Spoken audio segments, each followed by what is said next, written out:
कई बार स्टूडेंट्स ये पूछते हैं कि हम कौन से सब्जेक्ट को ज्यादा टाइम दें और कौन से सब्जेक्ट को कम टाइम दें।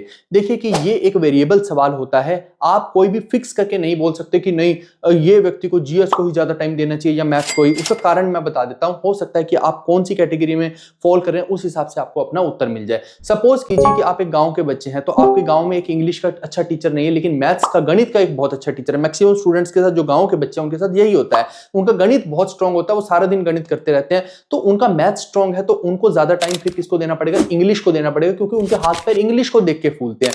तो ऐसी कंडीशन में वो टाइम देंगे ज्यादा इंग्लिश को। लेकिन कुछ सब्जेक्ट ऐसे भी होते हैं जो सबके लिए कॉमन है ना, चाहे वो शहर का बच्चा है चाहे वो गांव का बच्चा है, दोनों को ही उसमें तकलीफ है, और वो सब्जेक्ट है जीएस यानी कि जीके। तो जीके के केस में ऐसा है कि भाई जीके को कम से कम 3 बार आपको पढ़ना पड़ता है।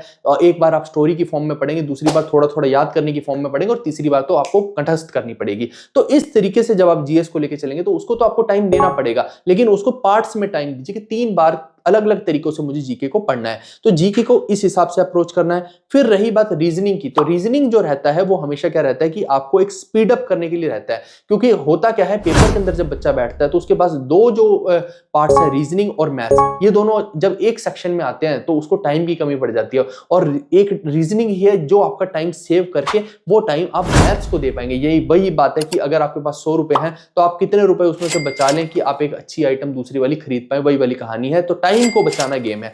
ऐसे केस में आपको रीजनिंग के वो चैप्टर्स प्रैक्टिस करने चाहिए जो आपको लगता है कि ये इंपॉर्टेंट है और ये मेरे से हो भी नहीं पा रहे, इनके अंदर मेरी स्पीड डाउन हो जाती है। हो सकता है कि कुछ ऐसे चैप्टर हो, एनालॉजी का चैप्टर हो या फिर कोडिंग डिकोडिंग हो, जहां पे आप फंस जाते हैं बार बार, जो आपका बहुत टाइम किल कर देता है। और जब भी आप कोई भी मॉक टेस्ट भी देते हैं तो मुझे लगता है कि आपको दो पर्सपेक्टिव से देखना चाहिए। पहला तो ये हो सकता है कि आपको वो आता ही नहीं है क्वेश्चन, दूसरा ये हो सकता है कि आपको उसमें टाइम भी ज्यादा लगा। आप हमेशा जो है टाइम फ्रेम के हिसाब से चीजों को देखें। अगर उस क्वेश्चन में आपको 50 सेकंड 1 मिनट लग रखा है तो आप उन टॉपिक्स को अच्छा कीजिए, उनके ऊपर बार बार प्रैक्टिस कीजिए, तब जाके आप उस पोजीशन में बचेंगे कि भैया रीजनिंग में मैं टाइम बचाऊं, उसको मैथ्स को दूं। और ऐसे ही आप अपने हिसाब से आप प्रॉपर शेड्यूल सेट कर पाएंगे कि आपको कौन से सब्जेक्ट को ज्यादा टाइम देना है और कौन से को कम। वीडियो अच्छी लगी हो तो लाइक शेयर सब्सक्राइब करना बिल्कुल मत भूलिएगा। हम मिलते हैं नेक्स्ट वीडियो में।